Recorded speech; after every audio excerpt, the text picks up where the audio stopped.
a abrir a sua Bíblia no texto de 2 segunda carta aos Coríntios, capítulo 13, versículo 5 a 10. Estamos chegando ao final de um ano, de mais um ano. Como a gente diz, passou como um raio, passou voando. E eu creio que esse texto é propício para esse final de ano, para que a gente possa fazer um exame de como nós vivemos, de como nós agimos ao longo desse ano na presença do Senhor. Vamos orar, vamos pedir ao Senhor que mais uma vez nos abençoe através da sua palavra. Santíssimo Deus, bondoso Pai, obrigado, Senhor, porque o Senhor é um Deus providente.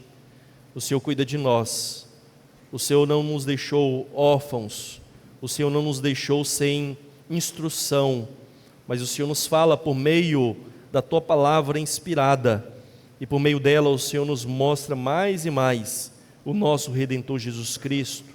O Senhor revela através dela o nosso pecado, e nos mostra em Cristo quem devemos ser, o que devemos nos tornar, enquanto também o Senhor nos capacita por meio da graça dEle, a sermos transformados de glória em glória à imagem do Teu Filho, Senhor. Por isso, Pai, por meio dEle, nós suplicamos a Ti, que nos abençoe por meio da Tua palavra e nos transforme dia a dia por meio dela à imagem de Cristo Jesus. Amém. 2 Coríntios 13, versículo 5 a 10. Porém, irmãos, eu gostaria de ler um pouco antes, desde o versículo 1, porque vai ficar fácil aí compreender esse contexto, né? Na verdade, são duas partes de um texto, então nós vamos nos dedicar mais a essa segunda parte, a partir do versículo 5, mas eu gostaria de ler desde o versículo 1, ok? Embora eu não vou me deter nas explicações dele, bom? Farei a leitura na NVI, mas a versão mais antiga. Diz assim a palavra do Senhor: esta é a minha terceira visita a vocês. Toda questão precisa ser confirmada pelo depoimento de 2 ou 3 testemunhas. Já os adverti quando estive com vocês pela segunda vez. Agora, estando ausente, escrevo aos que antes pecaram e aos demais: quando voltar, não os pouparei. Visto que vocês estão exigindo uma prova de que Cristo fala por meu intermédio, Ele não é fraco ao tratar com vocês, mas poderoso entre vocês. Pois, na verdade, foi crucificado em fraqueza, mas vive pelo poder de Deus. Da mesma forma, somos fracos nele, mas, pelo poder de Deus, vivemos com Ele para servir vocês. Examinem-se para ver se vocês estão na fé. Provem a si mesmos. Não percebem que Cristo Jesus está em vocês? A não ser que tenham sido reprovados. E espero que saibam que nós não somos reprovados. Agora, oramos a Deus para que vocês não pratiquem mal algum, não para que os outros vejam que temos sido aprovados, mas para que vocês façam o que é certo, embora pareça que tenhamos falhado. Pois nada podemos contra a verdade, mas somente em favor da verdade. Ficamos alegres sempre que estamos fracos e vocês estão fortes. Nossa oração é que vocês sejam aperfeiçoados. Por isso escrevo estas coisas estando ausente, para que, quando eu for, não precise ser rigoroso no uso da autoridade que o Senhor me deu para edificá-los e não para destruí-los. Amém. Meus irmãos, mais um ano se passou num piscar de olhos. Enquanto empresas fazem balanços e a temporada de declaração de imposto de renda já está à nossa porta, surge uma grande pergunta: quando foi a última vez que você fez um balanço da sua fé? Qual foi a última vez que você realmente examinou a sua fé, examinou a sua vida cristã, examinou-se diante de Cristo? Aqui no contexto, irmãos, dessa carta do 2 Coríntios, no capítulo 13, nós vemos aqui o apóstolo Paulo desafiando a igreja de Corinto a um autoexame profundo de sua fé e do seu comportamento. E Paulo aqui, ele não está contente com aparências, mas ele insiste, exorta os coríntios, a todos nós, a testarem a si mesmos, para verificarem se realmente estão na fé, se a fé deles de fato é verdadeira e se isso pode ser visto na vida deles. E então, irmãos, essa mensagem é urgente, não só para eles, mas é urgente e relevante para nós também. Porque na nossa cultura acelerada, raramente nós paramos para avaliar a nossa vida, muito menos a nossa vida espiritual à luz das Escrituras. Mas os nossos irmãos, nossos pais puritanos, eles tinham uma paixão pela santidade, e essa paixão pela santidade faziam com que eles desenvolvessem a disciplina do autoexame. E eles viam essa disciplina do autoexame como algo indispensável para o relacionamento deles com Deus.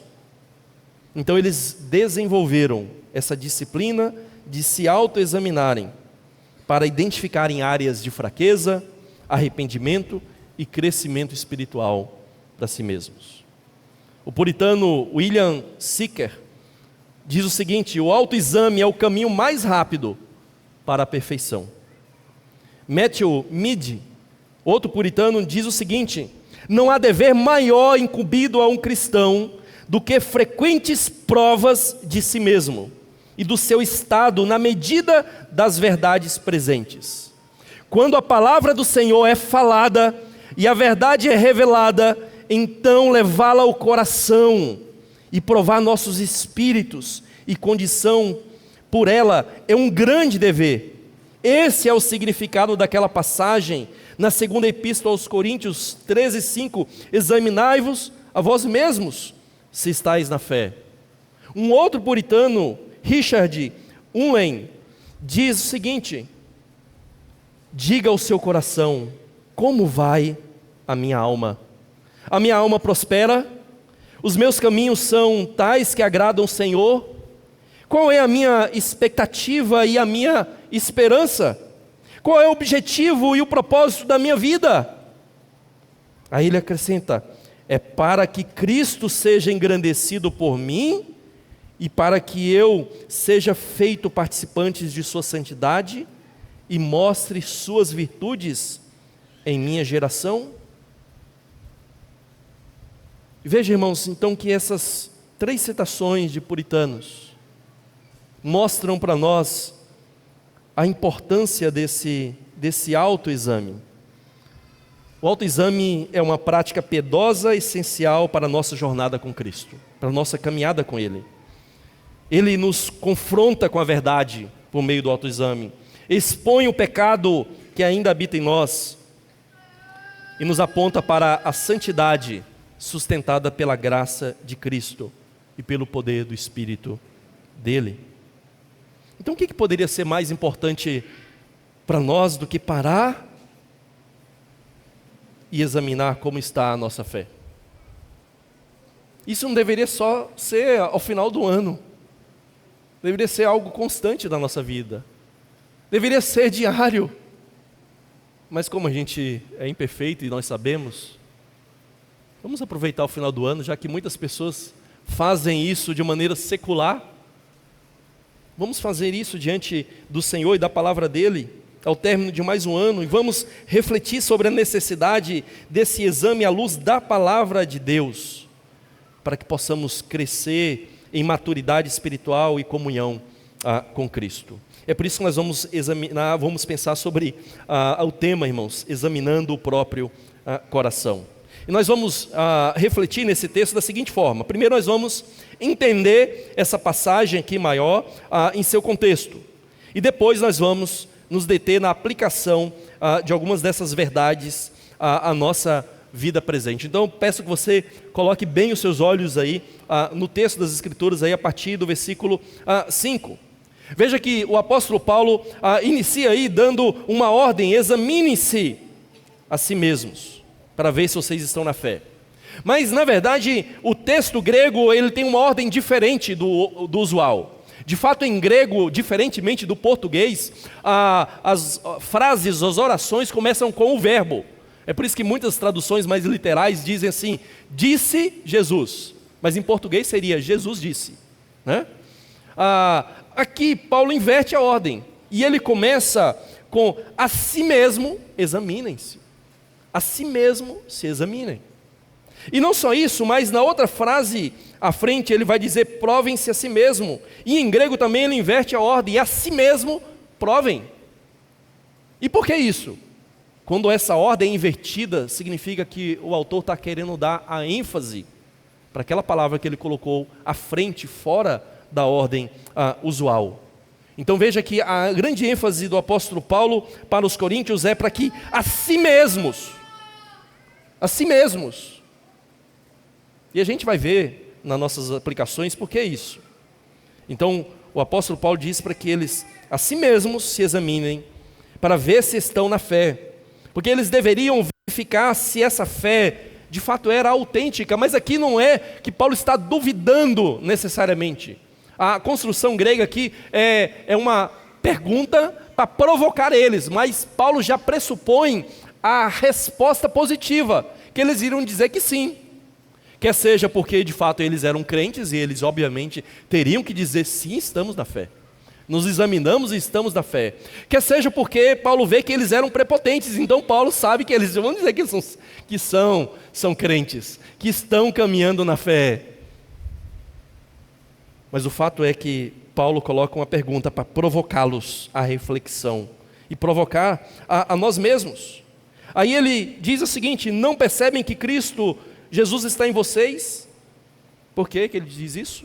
Porque como cristãos eles deveriam ver a imagem de Cristo formada neles, deveriam ver Cristo vivendo e habitando neles, e deveriam ver o poder dessa habitação de Cristo na vida deles. Então Paulo continua: a não ser que tenham sido reprovados. Ou seja, Paulo está dizendo que se eles não perceberem Cristo neles, então eles não passaram no teste. Se eles não conseguissem ver a caráter de Cristo sendo formado neles, significa que eles estavam reprovados no teste dessa fé. E o versículo 6, ele diz assim: e espero que saibam que nós não fomos reprovados. Né? O que Paulo quer dizer com isso aqui? Paulo está dizendo que se eles vissem que eram de fato crentes, isso na verdade seria uma prova do próprio apostolado de Paulo que os evangelizou. Basicamente o que Paulo está dizendo é o seguinte: olha, examine a si mesmo, vocês estão querendo me examinar? Tá, então examinem a vida de vocês. Vejam se vocês estão na fé. Veja que se Cristo está formado em vocês, vocês que ouviram o evangelho. E se vocês realmente puderem sinceramente responder que sim, então vocês terão a resposta para o teste que vocês estão aplicando para mim.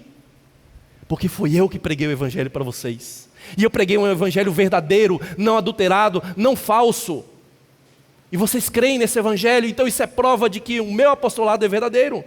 É por isso que ele diz: espero que saibam que nós não fomos reprovados. Por quê? Porque vocês passaram no teste. Porque vocês estão demonstrando uma verdadeira e genuína fé. Então Paulo está provocando eles. Versículo 7, Paulo diz: agora oramos a Deus para que vocês não pratiquem mal. Veja que Paulo, ele deseja que haja um verdadeiro arrependimento e santificação em suas vidas. Ele não queria que eles agissem mal, como muitos de fato ali naquele contexto estavam agindo. Aí Paulo vai acrescentar uma explicação aqui, embora pareça que tenhamos falhado. Não, desculpa, eu pulei para frente, né? Ele vai dizer o seguinte, desculpa aí. Não para que os outros vejam que temos sido aprovados. Então Paulo está dizendo: olha, eu desejo que vocês ajam bem. Não é para eu, como líder, como apóstolo, parecer assim: olha, que grande apóstolo. Não, pode parecer que é isso que eu quero, mas ele está dizendo, não é para que os outros vejam que eu, no meu ministério, fui aprovado, mas para que vocês façam o que é certo. Então Paulo aqui está mostrando o seu desejo de que aqueles cristãos e nós agissem de forma coerente com a fé viva, vivessem uma vida cristã de uma maneira autêntica e plena.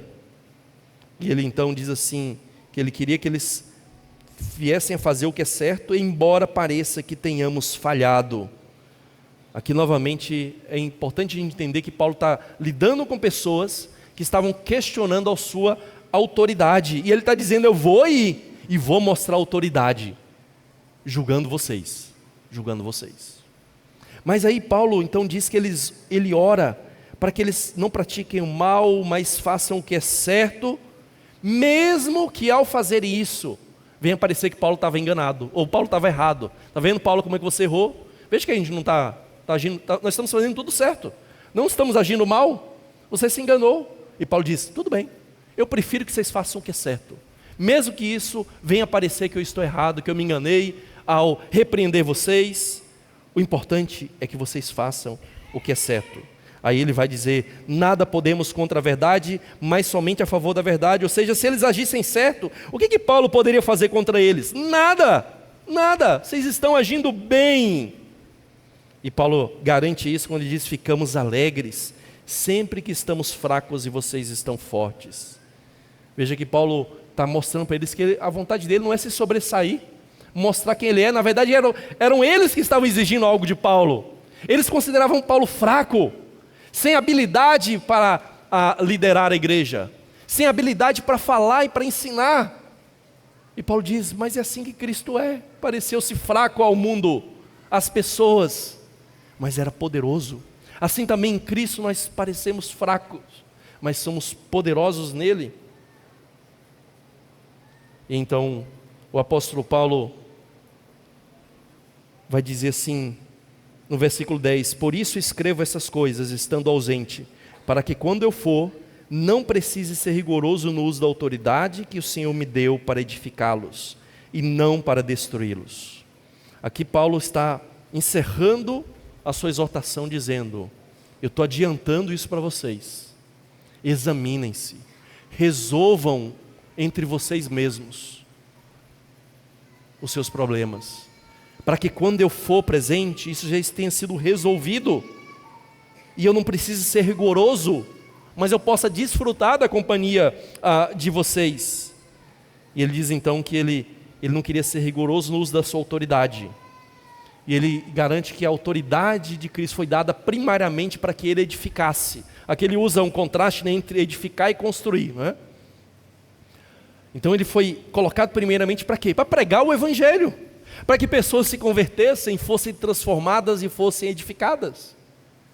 Mas ele reconhece que há um outro lado dessa autoridade, que é para destruir, no sentido de julgar, disciplinar e até mesmo expulsar da igreja aqueles que estavam querendo viver de maneira ímpia. Nós vemos isso na primeira carta do apóstolo Paulo. Então, irmãos, isso dá para a gente ter uma visão do que Paulo está falando com esses irmãos. Agora a questão para nós aqui, depois que nós entendemos essa passagem de forma geral, é como que nós aplicamos e quais princípios aqui nós podemos aplicar para a nossa vida.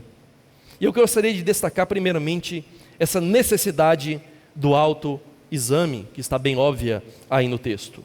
Eu já disse como o apóstolo Paulo inverte, né, a gramática grega, e ele coloca primeiro a si mesmo, examinem, a si mesmo se provem.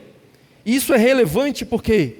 Porque os coríntios, eles eram rápidos para examinar os outros, eles eram rápidos para colocar à prova os outros, eles eram rápidos para examinar Paulo e para colocar Paulo à prova. Mas Paulo está dizendo, é a si mesmos que vocês precisam fazer isso. E não é assim com a gente, irmãos.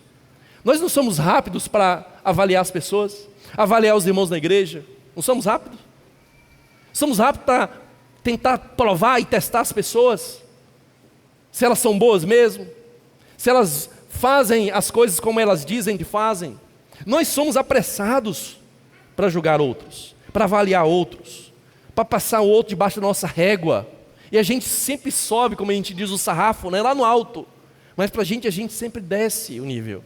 A gente sempre coloca um peso maior para os outros do que para nós mesmos. E Paulo está nos exortando aqui a examinarmos a nós mesmos, em vez de a Ele, em vez de aos outros. E veja, irmãos, que esse exame, esse autoexame, ele é extremamente importante para nós. Por quê? Porque ele é uma proteção contra a autoilusão e contra o orgulho espiritual. Nós comumente nos iludimos da nossa piedade. Nós comumente nos iludimos de quem de fato nós somos. E comumente nós caímos no grande pecado capital do orgulho, de nos exaltarmos aos nossos próprios olhos e queremos ser exaltados aos olhos das pessoas. Mas o autoexame, ele nos protege disso, pois nos ajuda a reconhecer as nossas imperfeições, nos ajuda a ver lá no fundo do nosso coração, como muitas vezes, embora as nossas ações estejam corretas, as nossas motivações mais profundas, elas são mesquinhas ou até mesmo pecaminosas. E o autoexame nos ajuda a reconhecer essas imperfeições em nós.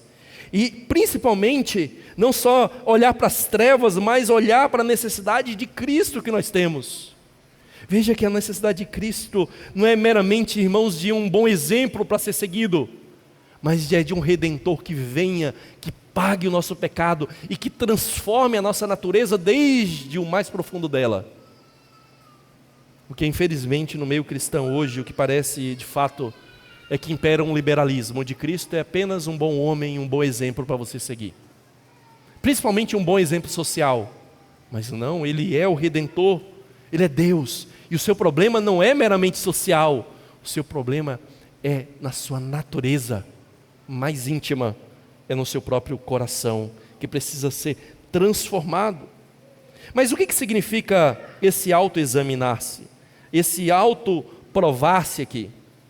Essa palavra examinar, irmãos, ela é usada 39 vezes no Novo Testamento e ela significa experimentar, testar, provar. Ela é traduzida muitas vezes, é a palavra que é traduzida por tentar, tentação, né?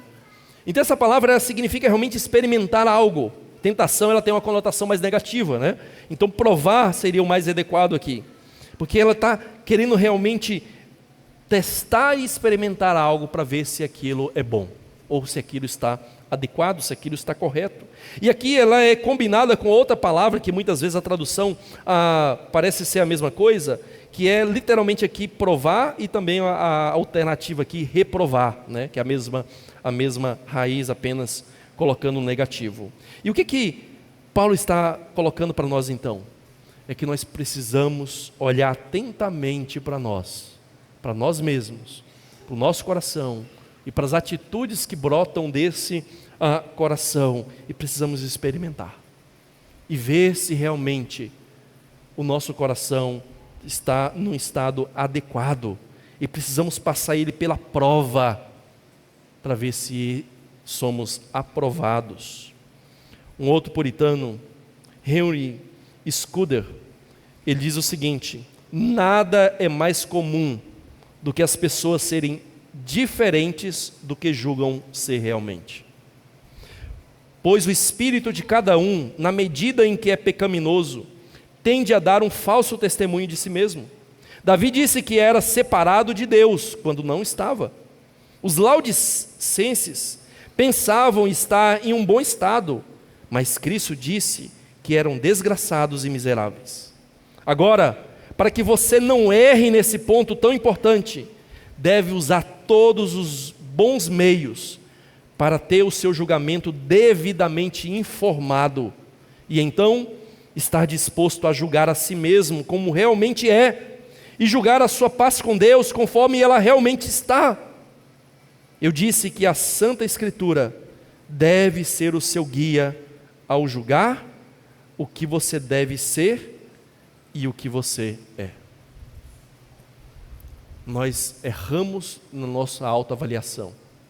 E é por isso que nós precisamos nos examinar e nos provar mais detidamente, mas ele vai dizer que você precisa usar as Escrituras como seu guia, para então julgar o que você deve ser e o que você de fato realmente tem sido, o que você de fato é. Mas onde que a gente aplica esse teste? Veja que o apóstolo Paulo aqui, ele deixa claro em que a gente deve aplicar esse teste. Esse teste deve examinar e provar se estamos na fé. Aqui no contexto da carta, irmãos, isso se refere à conduta cristã adequada à profissão de fé em Cristo. Ou seja, eu professo uma fé doutrinária em Cristo, mas a minha vida cristã tem que ser adequada e condizente com aquilo que eu professo. Ou seja, estar na fé aqui significa continuar fiel à fé, tanto na conduta como na crença. Aquilo que nós vimos na exposição de Tiago ao longo desse ano.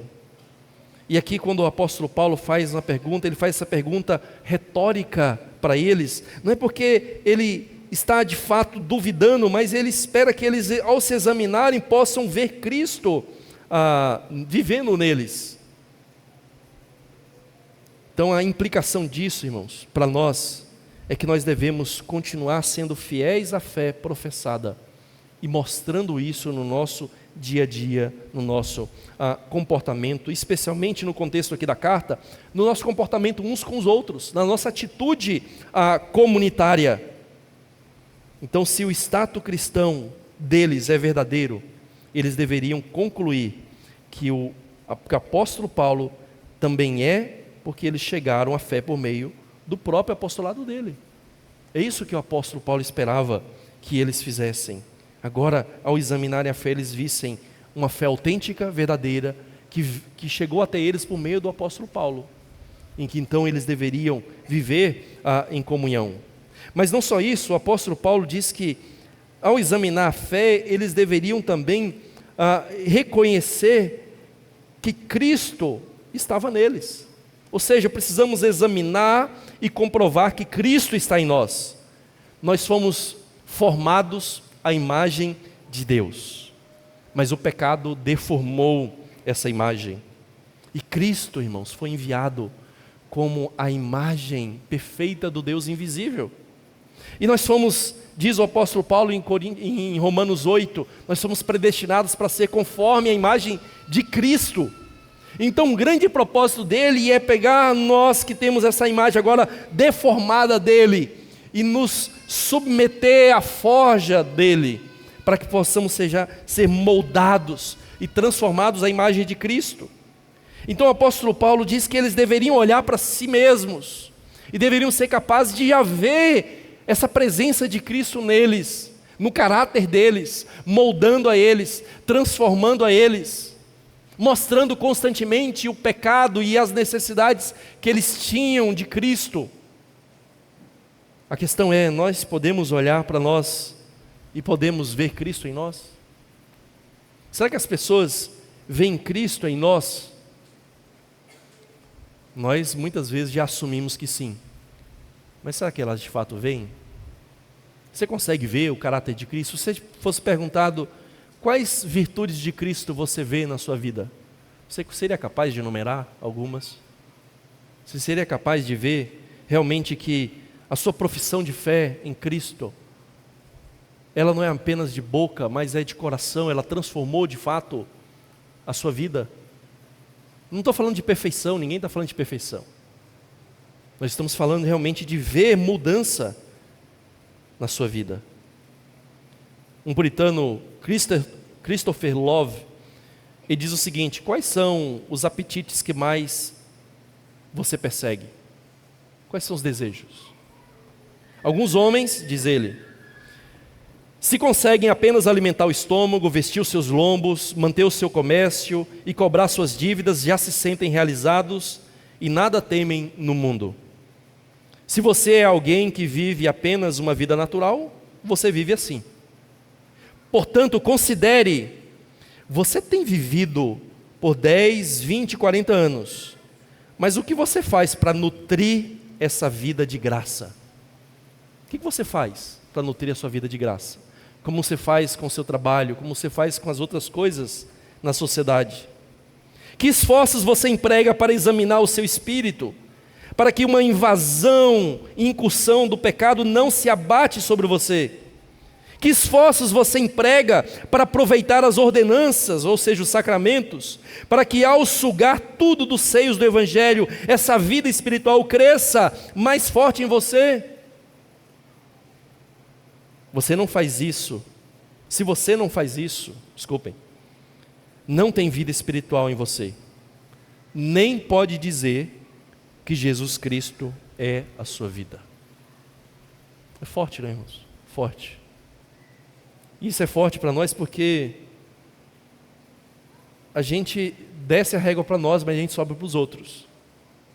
Mas quando a gente é confrontado com esses irmãos, com aquilo que esses irmãos pensavam e viviam, nós vemos que nós realmente vivemos muito aquém do ideal que eles tinham. E vejam, eles não eram perfeitos. Não eram perfeitos. Mas não só isso. Paulo está dizendo para examinar a fé, examinar se Cristo está em nós, mas ele vai acrescentar algumas coisas que tem a ver com examinar e provar os frutos do Espírito de Cristo. Verso 7, ele diz: vocês não pratiquem mal algum, é o que ele desejava. Verso 7, no final, ele vai dizer: para que vocês façam o que é certo. E o verso 9, vocês sejam aperfeiçoados. Então veja que o apóstolo Paulo está mostrando aqui que eles deveriam ver essa fé e esse Cristo neles por meio de quê? Por meio dos frutos. Aliás, foi o que Jesus ensinou, que pelos frutos nós conhecemos a árvore. E os frutos, de fato, têm a ver com o nosso comportamento. De fato, tem a ver com as nossas obras. E a gente não tem que temer obras. A nossa confissão de fé fala de boas obras. Só que ela vai dizer que elas não são suficientes para a salvação.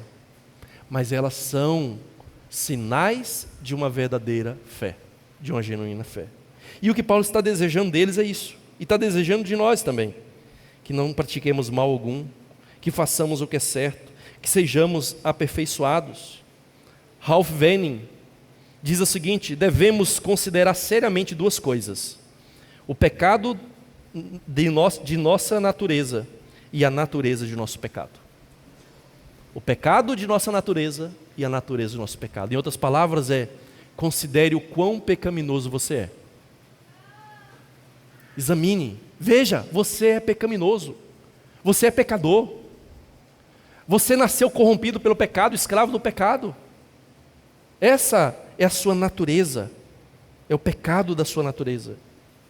Mas você precisa considerar também, diz ele, a natureza do pecado. Quais são os tipos de pecados atuais que você pratica? Em que a sua natureza de pecado se manifesta em tipos de pecado no seu dia a dia? Quais são os pecados que se você passar em reprise esse ano, você vai ver de maneira mais presente no seu dia a dia?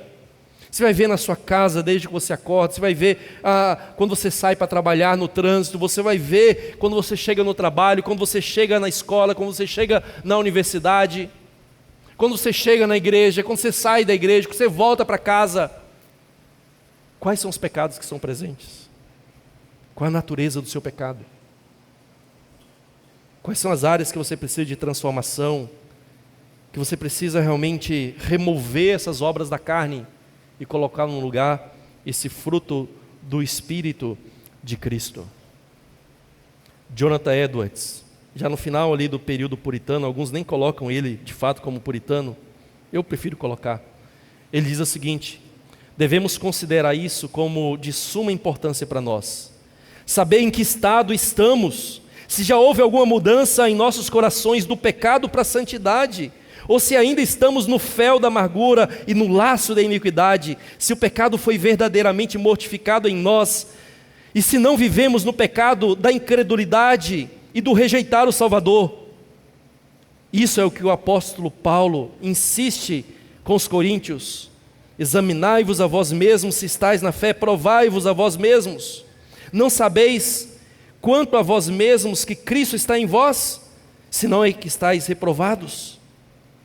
Aí diz: aqueles que têm uma opinião ou esperança sobre si mesmos, de que são piedosos, devem ter grande cuidado em verificar se o fundamento está correto. Aqueles que estão em dúvida não devem descansar até que a questão seja resolvida. Ao fazer um exame, ao fazer esse autoexame, e se você perceber que você não tem visto as características de uma verdadeira fé, de uma fé viva, como vemos em Tiago, como o apóstolo Paulo ensina nas suas cartas, se você olhar para si mesmo e não ver o caráter de Cristo sendo moldado em você dia a dia, de glória em glória, se você olhar para si mesmo e não conseguir ver esses frutos do Espírito de Cristo em você ainda, você não deve descansar, diz Jonathan Edwards, até que essa questão seja resolvida. Nossa confissão de fé fala sobre a certeza da salvação. E ela fala que essa certeza da salvação, ela não é algo intrínseca à fé, de maneira que todo crente já tem automaticamente a certeza. Mas vai dizer que muitos têm que lutar arduamente para realmente terem essa verdadeira certeza da salvação. E isso é importante, irmãos, porque a confissão de fé vai dizer também que há uma certeza presunçosa da salvação, que os ímpios têm, mas que vai perecer. Pode ser uma certeza para si, mas não é a certeza bíblica, ela não passa nos critérios bíblicos. E nós precisamos nos certificar de que a nossa certeza da salvação seja verdadeira. Às vezes nós achamos estranhos, como reformados, questionar se somos crentes, questionar nossa salvação. Mas veja, os puritanos eram reformados, mais do que nós até. E eles se questionavam diariamente isso, se estavam vivendo uma verdadeira fé, se estavam exercendo essa verdadeira fé. Mas não só isso, irmãos, não só esse autoexame. Veja que aqui nós vemos também nesse texto a necessidade da disciplina. E eu gostaria de destacar essa necessidade da disciplina da igreja. Veja que o apóstolo Paulo entendia que ele recebia autoridade para governar a igreja de Cristo. E ele via a sua autoridade primeiramente como para edificar a igreja, para pregar o evangelho, para abrir as portas do reino por meio do evangelho, para chamar pecadores para esse reino, para salvar essas pessoas por meio do evangelho pregado. Mas ele reconhecia que há momentos em que essa autoridade precisa ser usada para destruir ímpios impenitentes.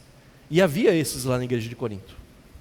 Quando você lê a primeira carta, você vê o apóstolo Paulo exortando eles a julgarem, a excluírem da igreja um certo homem ímpio, que vivia em pecado e não queria mudar a sua vida.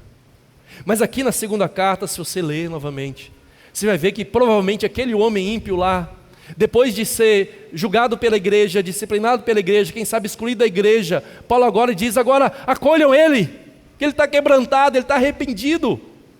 Então veja a necessidade da disciplina, irmãos, da igreja. A disciplina da igreja, embora Calvino não a colocasse como uma das marcas da igreja, depois veio, entre outros reformados, a ser incluída nessas marcas. Por exemplo, na confissão de fé escocesa, que é a primeira confissão de fé presbiteriana, de 1560, ela foi escrita por vários Johns, né? Ela já diz que a pregação do evangelho, a ministração correta dos sacramentos e a disciplina são marcas pelas quais a verdadeira igreja é reconhecida. Isso veio a ser uma tradição posterior no meio reformado. E nós, como reformados, irmãos, entendemos que Cristo conferiu o poder das chaves para a igreja.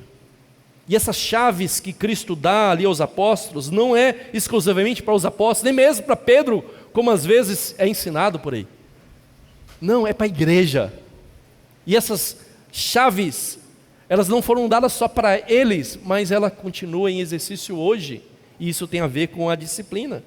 E a confissão de fé de Westminster vai dizer isso, que aos oficiais foram entregues as chaves do reino dos céus. Em virtude disso, eles têm respectivamente o poder de reter ou absolver pecados, de fechar esse reino a impenitentes, tanto pela palavra como pelas censuras, e abri-lo aos pecadores penitentes pelo ministério do evangelho e pela absolvição das censuras, quando as circunstâncias o exigirem. Então veja que a confissão de fé reconhece que essa autoridade das chaves ainda é da igreja, e é exercido por meio dos oficiais da igreja. Por meio da pregação do evangelho, a gente abre o reino para pecadores arrependidos.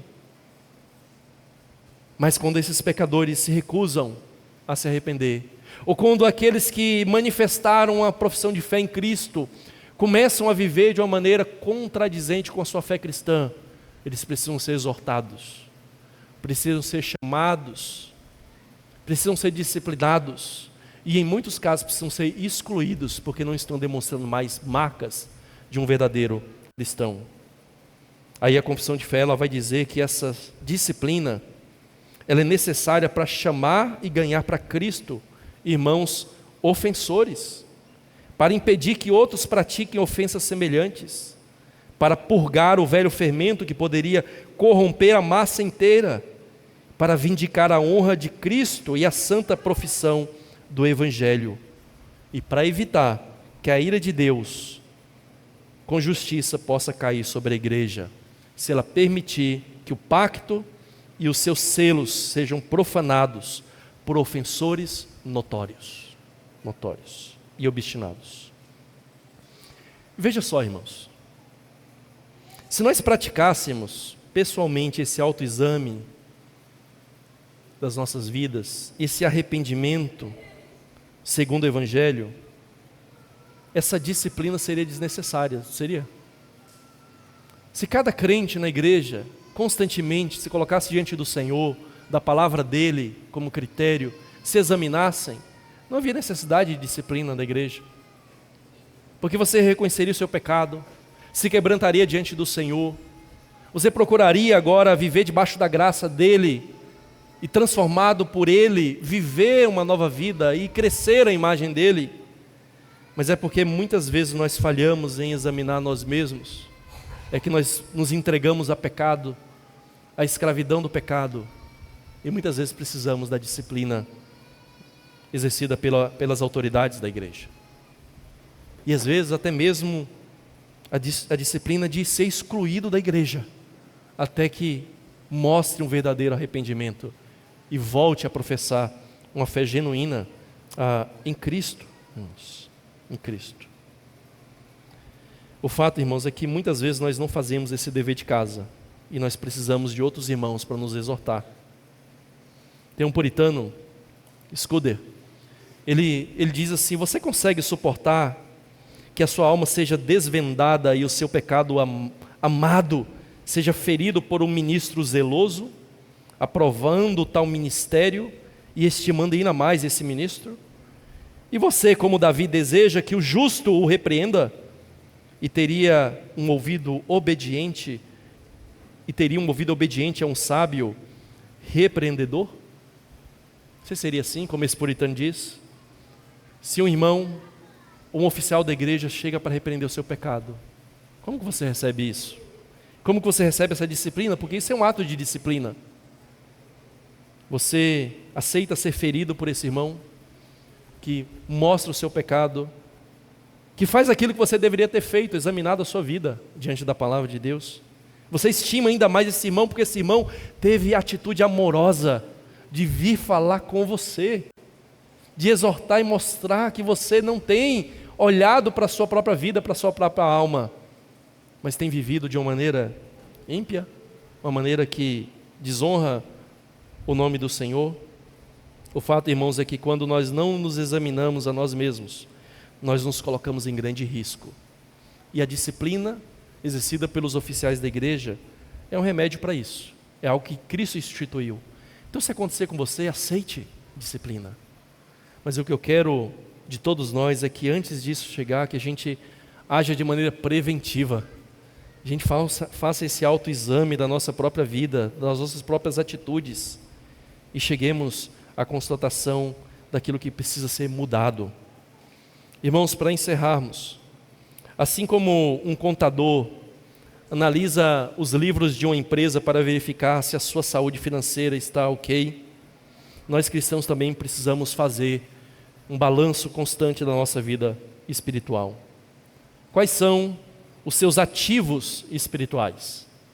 Quais são as suas dívidas espirituais? Qual é o seu patrimônio líquido em Cristo? Mas não pare por aí. Muitas empresas sérias, elas não fazem só o seu próprio balanço. Elas contratam uma auditoria independente, externa, para verificar a precisão dos seus registros. E nós também precisamos disso, irmãos. Precisamos da auditoria externa. Precisamos do Espírito Santo em nossas vidas. É Ele que nos ajuda a ver, a identificar as áreas em que nós precisamos crescer e nos arrepender dos nossos pecados. Então façamos pessoalmente esse balanço. Quais são os frutos do Espírito Santo presentes na sua vida? Quais são os passivos espirituais? Quais são os seus pecados que ainda dominam você? Quais são as áreas que precisam de arrependimento? Qual é o seu patrimônio espiritual? Qual é a sua vida com Cristo, a justiça dEle, os dons dEle crescendo em você, as virtudes dEle sendo estampadas em você? Submeta-se à auditoria divina por meio da palavra como padrão. Esse é o padrão, é externo, não é interno, não é seu. Todo auditor ele vai usar normas contábeis para fazer a sua auditoria. Nós temos a palavra de Deus como padrão, e você deve avaliar a sua vida com base nela. O Espírito Santo como auditor, que convence você do pecado, da justiça, do juízo, que ajuda você a identificar as áreas que precisam de correção. A comunidade de Cristo, que é a igreja, como testemunha, a igreja desempenha esse papel fundamental nessa auditoria espiritual, oferecendo conselhos, oferecendo encorajamento para a sua vida. E eu gostaria de encerrar tudo isso, irmãos, deixando algumas dicas para você colocar tudo isso em prática. Veja algumas perguntas que você pode fazer, que os puritanos faziam. Eu estou crescendo no meu amor por Deus e ao próximo? Como é que foi seu amor por Deus e ao próximo ao longo desse ano? Eu estou me alimentando da palavra de Deus diariamente? Como é que foi a sua leitura da palavra de Deus? Quem sabe você leu até dezenas de livros, mas você leu a palavra, você leu a Bíblia, você se dedicou a ler ela. Estou resistindo às tentações? Quais são as tentações que têm encarado você? Que têm tentado você? Você tem resistido a elas? Como que você tem lutado contra elas? Você tem lutado sozinho? Você tem buscado a ajuda de outros? Estou usando os meus dons e talentos para servir a Deus? Você já descobriu? Nós fizemos a lista, né? Talvez vai ser ainda colocada, Marcos, não sei, ali no fundo. Já se dispôs a servir a Deus na igreja dele? Já se ofereceu? Já procurou descobrir seus dons? Se não sabe dons, conversa com irmãos mais maduros para saber. Uma outra coisa que você pode fazer é ter um diário espiritual. Os puritanos, eles usavam diários para registrar sua caminhada cristã e acompanhar o seu progresso espiritual. E talvez seja algo que você tenha aptidão para fazer, para escrever e registrar semanalmente, diariamente, como é que está a sua vida espiritual, o que é que você fez diante da face de Deus durante aquele dia, e examinar o seu comportamento. Você pode fazer as seguintes perguntas que Henry Newcomb escreveu em seu diário em 10 de dezembro de 1661. Quanto tempo passou? Olha as perguntas que ele fez. Eu tinha certeza de que seria de precioso proveito para mim refletir seriamente sobre essas perguntas em minha própria alma. Aí ele faz 7 perguntas. Quais evidências eu tenho para o céu? O que eu sou melhor ou pior do que já fui? Quais pecados mais prevalecem em mim? Quais graças eu mais necessito? Que misericórdias recebi? Quais aflições Deus planejou usar para o meu bem? O que tenho para sustentar meu coração se vierem tribulações? Isso ele escreveu no seu diário. São dicas para nós. São dicas para nós. O fato é, irmãos, que nós precisamos usar esses exemplos desses irmãos. Eles eram irmãos piedosos, não eram perfeitos, eram pecadores, e era porque eles reconheciam como pecadores depravados que eles faziam esse autoexame. Uma outra prática que eles tinham é a prática de se reunir em grupos de estudo bíblico. E eles se reuniam regularmente nesses grupos para adorarem a Deus, para lerem as Escrituras, para se exortarem mutuamente. E aqui na igreja, irmãos, nós queremos incentivar todos que façam o mesmo, debaixo da liderança da igreja. Queremos que os irmãos se reúnam em grupos. Fale com a gente, procure a liderança, fale, irmãos, eu tenho um grupo de pessoas que estão querendo se reunir realmente para a gente estudar alguns assuntos, nos exortarmos, nos fortalecermos mutuamente. Podemos fazer isso, queremos ler esse livro, podemos ler esse livro é bom. Ou seja, fale com a gente, mas se reúna. Irmãos, não é possível que uma igreja de 300 membros tenha menos de 100 pessoas se reunindo semanalmente em grupos. Não é possível. Nós precisamos ter essa prática de estarmos juntos durante as semanas. E não precisa ser semanalmente. Alguns grupos podem ser a cada 2 semanas, cada mês. Grupos com diferentes propósitos, como muitas vezes temos conversado entre nós na liderança. O fato é que nós precisamos, irmãos, saber que precisamos cuidar da nossa vida espiritual e precisamos fazer isso com a ajuda de outros irmãos também. Então que esse autoexame diante das Escrituras e diante de Cristo seja algo precioso para você, porque é algo que está faltando no nosso meio, inclusive no meio reformado, mas que os puritanos reformados tinham. Precisamos exercitar essa disciplina bíblica, piedosa, diante da face de Cristo. Diante da face de Cristo. Porque se não fizermos isso diante dele, irmãos, isso será um trabalho em vão. Porque precisamos fazer diante da luz dele, da palavra dele, e para refletir a ele em nosso caráter. Que assim seja na sua vida, na minha vida, na nossa vida. Nós vamos ficar de pé e nós vamos cantar um hino.